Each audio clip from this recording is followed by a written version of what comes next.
First one, Pat, comes from Charles, who says, Pat, I have a question about our national debt. On the 700 Club, I saw that in a few years, the debt could reach $40 trillion.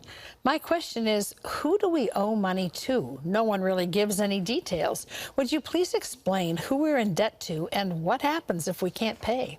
Well, if we can't pay, what will happen ultimately, we'll lose our reserve currency status.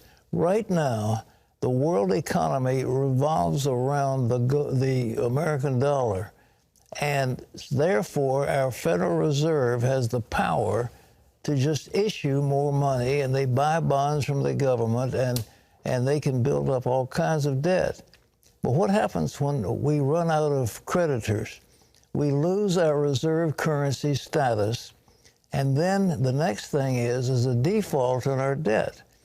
Now, you can default it by running it so extensively, you go into hyperinflation where your debt isn't worth anything, and then people who have bought government debt and own the debt, you lose all their money. You can happen like Argentina.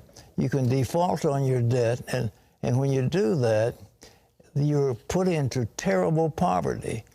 What does it say? The debtor, the borrower is the servant of the lender, and we become the servants of those who own our debt.